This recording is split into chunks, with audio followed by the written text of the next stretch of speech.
Hey everyone, how you doing tonight? It's nice and raining. It's actually like favorite kind of weather. Um, Tonight we're gonna read the adventures of Pinocchio, chapter 34. Pinocchio's ears became like those of a donkey. In a little while, he changed into a real donkey and begins to bray. Everyone, at one time or another, has found some surprise awaiting him, of the kind which Pinocchio had on that very eventful morning of his life. There are but few. What was it? I will tell you, my dear little readers. On awakening, Pinocchio put his hand up to his head and found. Yes! He found that during the night, his ears has grown into at least 10 full inches. You must know that the marionette, even from his birth, had very small ears. So small indeed that to the naked eye they could hardly be seen. Fancy how he felt when he noticed that overnight those two dainty organs had become as long as shoe brushes. He went in search of a mirror, but not finding any, he just filled a basin with water and looked at himself. There he saw what he never could have wished to see. His manly figure was adorned and enriched by a beautiful pair of donkey's ears. I'll leave you to think of this terrible grief, the shame, the despair of the poor marionette. He began to cry, to scream, to knock his head against the wall. But the more he shrieked, the longer and more hairy his ears grew. At those piercing shrieks, a dormouse came into the room, a fat little dormouse who lived upstairs. Seeing Pinocchio so grief-stricken, she asked him anxiously, "What is the matter, dear little neighbor?" "I am sick, my little dormouse, very, very sick, and from an illness which frightens me. Do you understand how to feel the pulse?" "A little." "Feel mine, then tell me if I have a fever." The dormouse took Pinocchio's wrist between her paws and, after a few minutes, looked up at him sorrowfully and said, "My dear friend, I am sorry, but I must give you some very sad news." "What is it?" "You have a very bad fever." "But what fever is it?" "A donkey fever." "I don't know anything about that fever," answered the marionette, beginning to understand even too well what is happening to him. "Then I will tell you all about it," said the dormouse. "You know then that within 2 or 3 hours you will no longer be a marionette, nor a boy." "What shall I be?" "Within 2 or 3 hours you will become a real donkey, just like the ones that pull the fruit carts to the market." "Oh, what have I done? What have I done?" cried Pinocchio, grasping his two long ears in his hands and pulling and tugging them angrily, just as if they belonged to another. "My dear boy," answered the dormouse to cheer him up a bit, "why worry now? What's done cannot be undone. You know, fate has decreed that all lazy boys who have come to hate books and schools and teachers and spend all their days with toys and games must sooner or later turn into donkeys." "But is that really so?" asked the marionette, sobbing bitterly. "I am sorry to say it is, and tears now are useless. Should have thought of all this before." "But the fault is not mine. Believe me, little dormouse. It's the fault of all his lampwicks." "And who is this Lampwick?" "A classmate of mine. I wanted to return home. I wanted to be obedient. I wanted to study and to succeed in school. But Lampwick said to me, 'Why do you want to waste your time studying? Why do you want to go to school? Come with me to the land of toys. There, we'll never study again. There, we'll enjoy ourselves and be happy from morn till night.' And why did you follow the advice of that false friend? Why? Because, my little dormouse, I'm a heedless marionette. Heedless and heartless. Oh, if I only had a bit of heart. I should never have abandoned that good fairy who loved me so well and was always so kind to me. And this time, I should no longer be a marionette. I should become a real boy, like all these friends of mine. Oh, if I meet Lampwick, I'm going to tell him what I think of him, and more, too.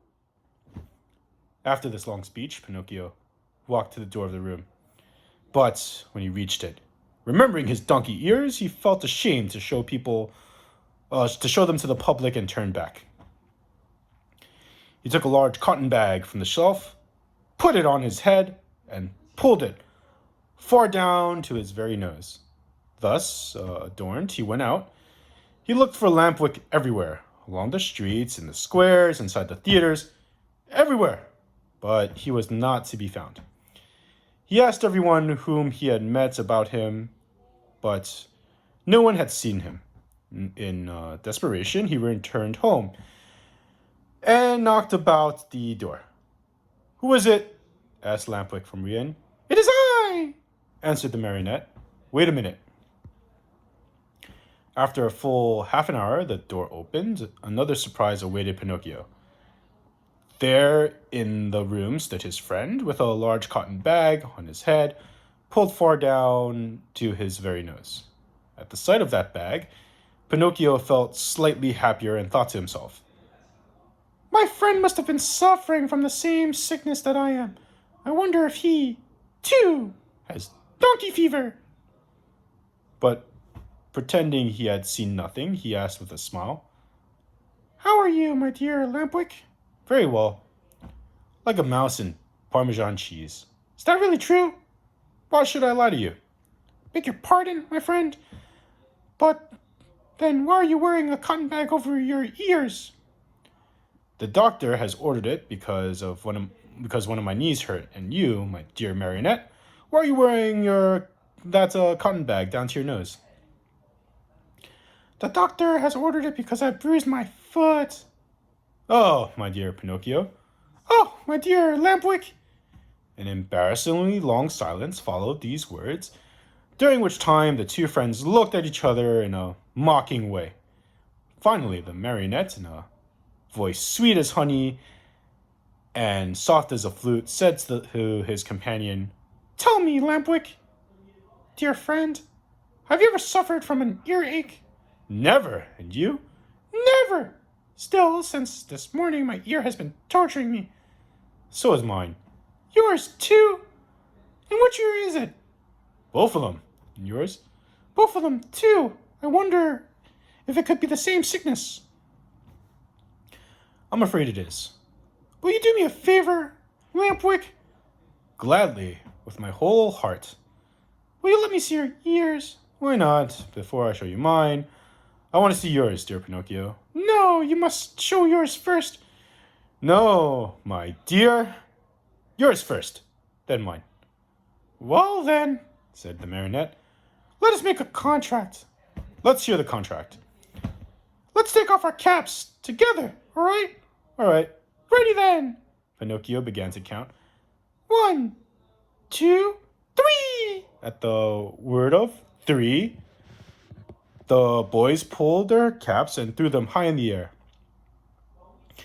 And then a scene took place which is hard to believe, but it is all too true. The marionette and his friend, Lampwick, when they saw each other both stricken by the same misfortune, instead of feeling sorrowful and ashamed, began to poke fun of each other, and after much nonsense, they ended up bursting into a hearty laughter. They laughed and laughed and laughed again. They laughed till they ached, laughed till they cried. But all of a sudden, Lampwick stopped laughing, tottered, and almost fell, pale as a ghost. He turned to Pinocchio and said, "Help, help, Pinocchio, what's the matter?" What's the matter? "Oh, help me, I can no longer stand up." I can't either, cried Pinocchio. His laughter turned into tears as he stumbled about helplessly. they had hardly finished speaking when both of them fell on all fours and began running and jumping around the room. As they ran, their arms turned into legs, their faces lengthened into snouts, and their backs became covered with long gray hairs. This was humiliation. Enough!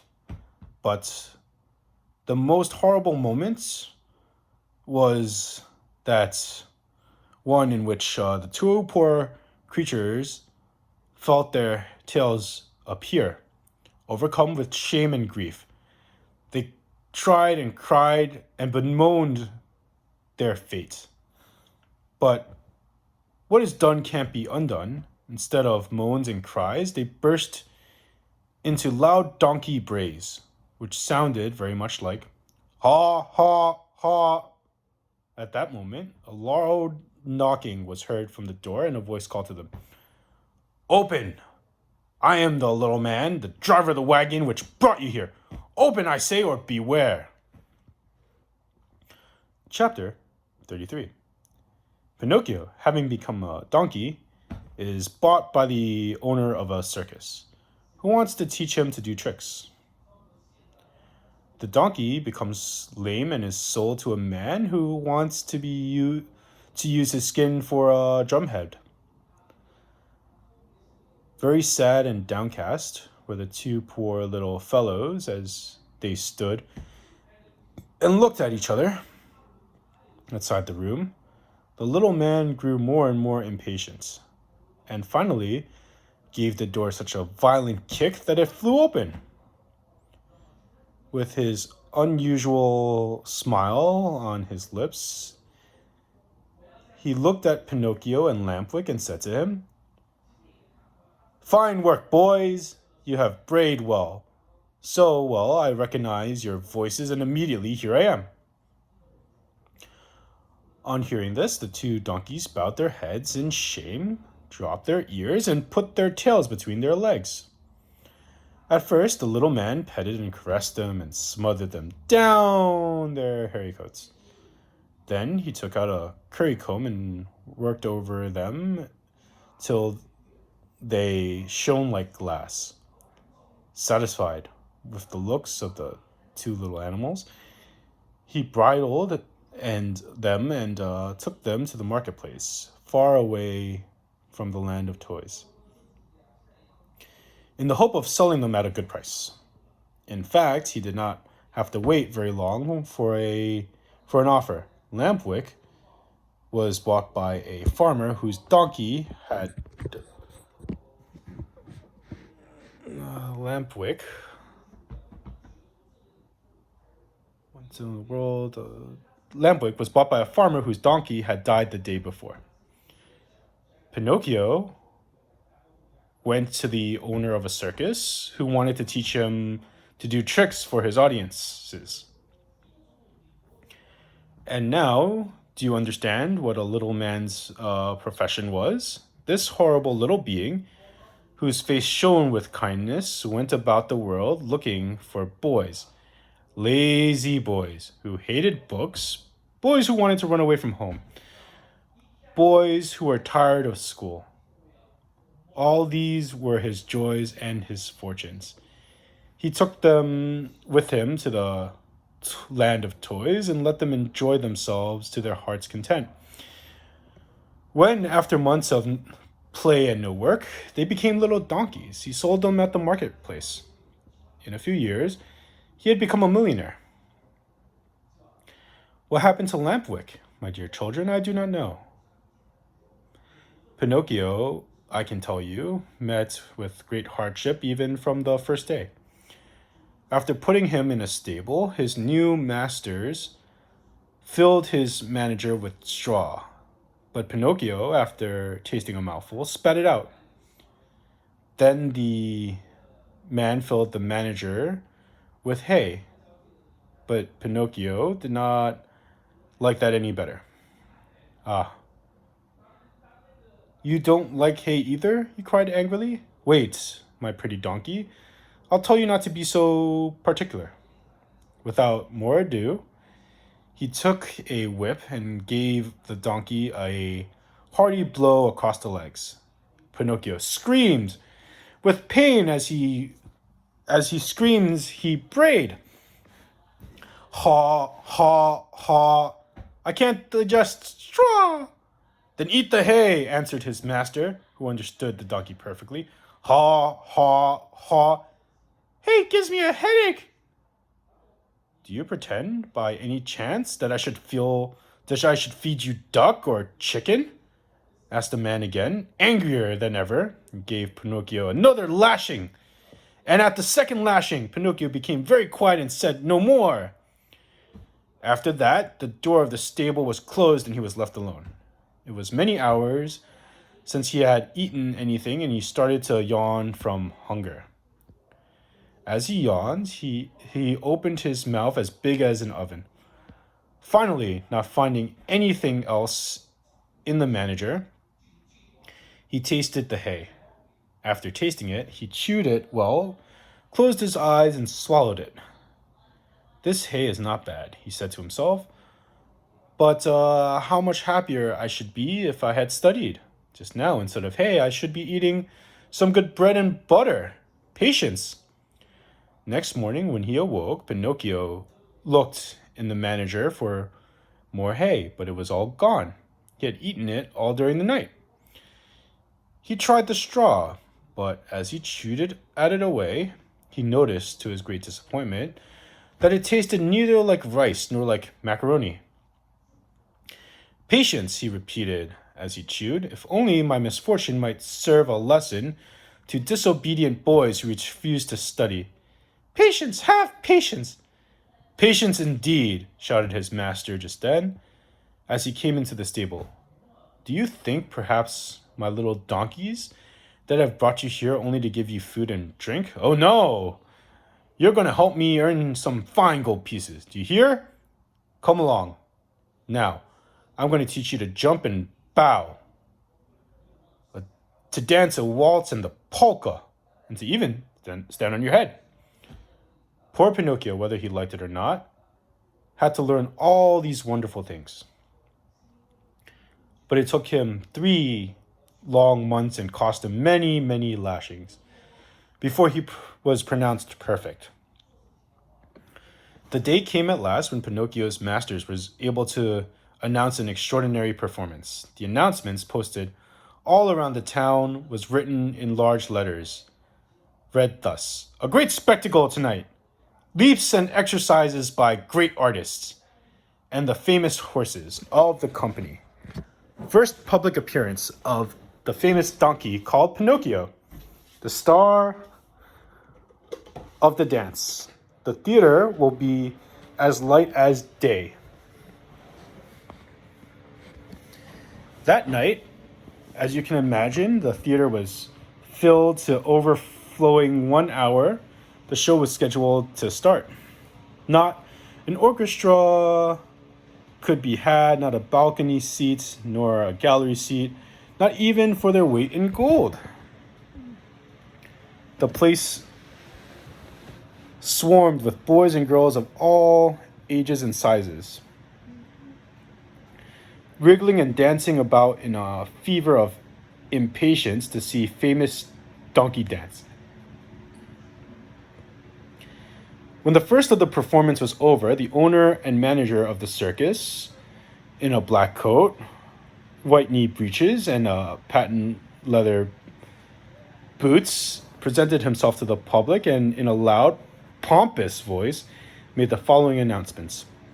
Most honored friends, ladies, and gentlemen, your humble servant, the manager of this theater, presents himself before you tonight in order to introduce to you the greatest and most famous donkey in the world, a donkey that has had the great honor in his short life of performing before the kings and queens and emperors of all the great courts of Europe. We thank you for your attention. This speech was greeted by much laughter and applause, and the applause grew to a roar when Pinocchio, the famous donkey, appeared in the circus ring. He was handsomely arrayed. A new bridle of shining leather with buckles of polished brass was on his back. 2 white camellias were tied to his ears. Ribbons and tassels of red silk adorned his name, which was divided into many curls. A great sash of silver and gold was fastened around his waist, and his tail was decorated with ribbons of many bright colors. He was a handsome donkey indeed. The manager, when introducing him to the public, added these words: "Most honored audience, I shall not take your time tonight to tell you of the great difficulties which I have encountered while trying to tame this animal, since I found him in the wilds of Africa. Observe, I beg of you, the savage look of his eye. All the means used by centuries of civilization in subduing wild beasts failed in this case. I had finally to resort to the gentle language of the whip in order to bring him to my will. With all my kindness, however, I never succeeded in gaining my donkey's love. He is still today as savage as the day I found him. He still fears and hates me, but I have found in him one great redeeming feature. Do you see this little bump on his forehead? It is this bump which gives him his great talent of dancing using his feet as nimbly as a human being.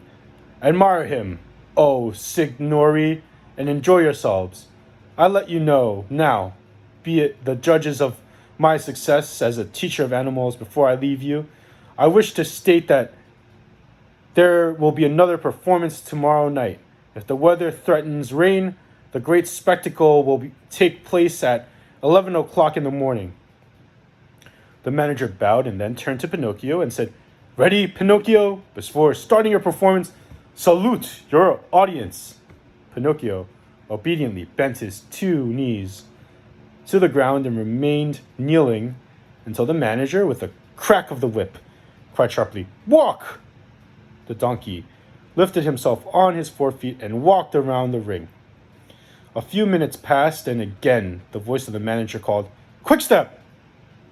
Pinocchio obediently changed his step. "Gallop!" And Pinocchio galloped. "Full speed!" And Pinocchio ran as fast as he could.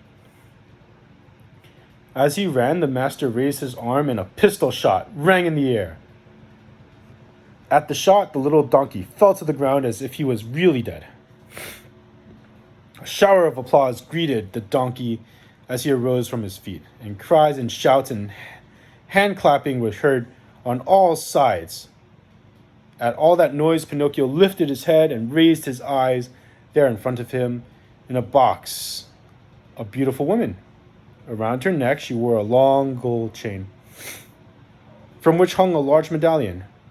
On the medallion was painted the picture of a marionette. "That picture is of me! The beautiful lady is my fairy!" Pinocchio said to himself, recognizing her. He felt so happy that he tried his best to cry out, "Oh, my fairy, my own fairy!" But instead of words, a large braying was heard in the theater, so loud and so long that all the spectators, men, women, and children, but especially the children, burst off laughing. Then, in order to teach the donkey that there were no good manners to bray before the public, the manager hit him on the nose with the handle of the whip. The poor little donkey stuck out his tongue and licked his nose for a long time in an effort to take away the pain. And what was his grief when, on looking up toward the boxes, he saw that the fairy had disappeared. He felt himself fainting, his eyes filled with tears. He wept bitterly. No one knew it, however, least of all the marionette's manager, who, cracking his whip, cried out, "Bravo, Pinocchio! Now, show us how gracefully you can jump through the rings." Pinocchio tried 2 or 3 times, but each time he came near the ring, he found it more to his taste to go under it. The 4th time, A look from his master, he leapt through it, but as he did, so did his hind legs caught in the ring, and he fell to the floor in a heap. When he got up, he was so lame he could hardly limp as far as the stable. Pinocchio! Pinocchio! We want Pinocchio! We want the little donkey! Cried the boys from the orchestra, saddened by the accident. No one saw Pinocchio again that evening. The next morning, the veterinary, that is, the animal doctor, declared that he would be lame for the rest of his life. What do I want with a lame donkey? Said the manager to the stable boy. Take him to the market and sell him. When they reached the square, a buyer was soon found. How much do you ask for that little donkey? He asked. $5. I'll give you 4 cents. Don't think I'm buying him for work. I only want his skin. It looks very tough and I can use it to make myself a drum head. I belong to a musical band in my village and I need a drum. I'll leave it to you, my dear children, to picture yourself that the great pleasure with which Pinocchio heard that he was to become a drumhead. As soon as the buyer had paid the 4 cents, the donkey changed hands. The new owner took him to the cliff overlooking the sea and put a stone around his neck, tied a rope to one of his hind feet, gave him a push and threw him into the water. Pinocchio sank immediately, and his new master sat on the cliff waiting for him to drown so as to skin him and make himself a drumhead. Damn. Chapter 34. Pinocchio is thrown into the sea, eaten by fish, and he becomes a marionette once more. As he swims to land, he is swallowed by a terrible shark. Down into the sea, deeper and deeper, sank Pinocchio, and finally, after 50 minutes of waiting, the man on the cliff said to himself, "By this time, my poor little lame donkey must be drowned. Up with him, and then I can get to work on my beautiful drum." He pulled the rope, which had been tied to Pinocchio's leg, and pulled and pulled and pulled.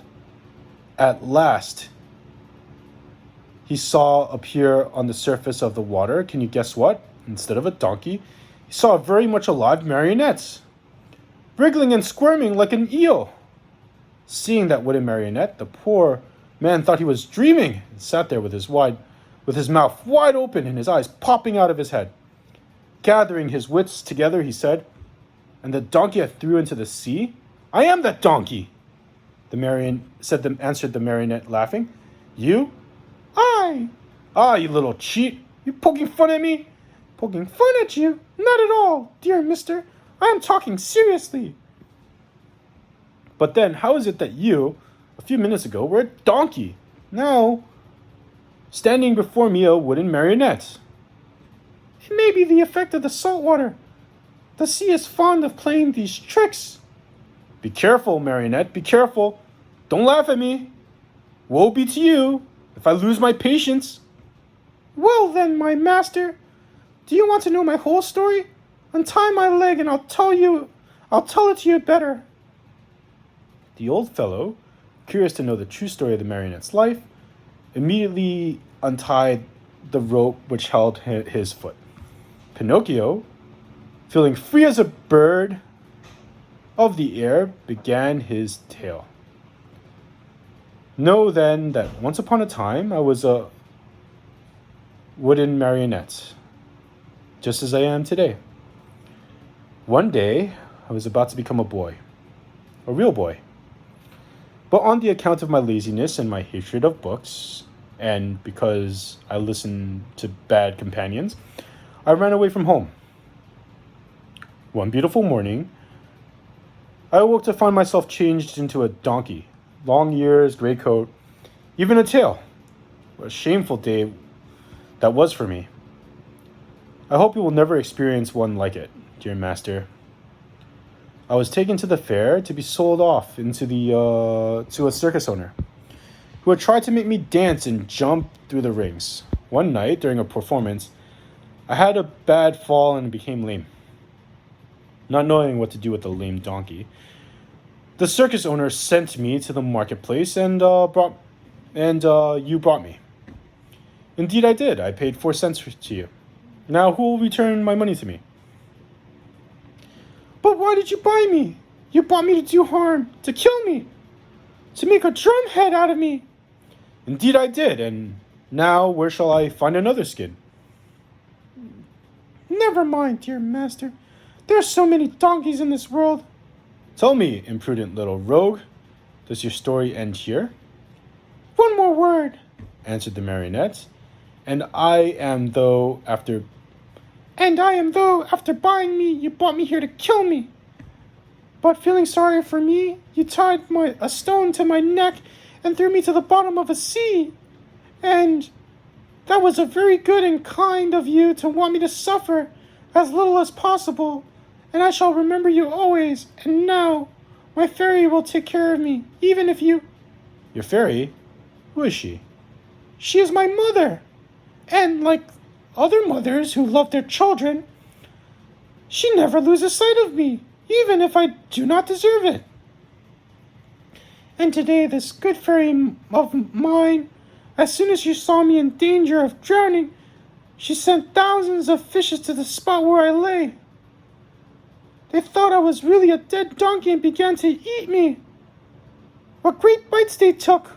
One ate my ears, another my nose, a third my neck, and my mane. Some went at my legs and some at my back, others. And among the others, there was one tiny fish so gentle and polite that he did me a great favor of even eating my tail. From now on, the man said, horrified, I swear I will never again taste fish. How should I enjoy opening a mullet or a whitefish just to find that there's a tail of a dead donkey? I think as you do, answered the marionette, laughing.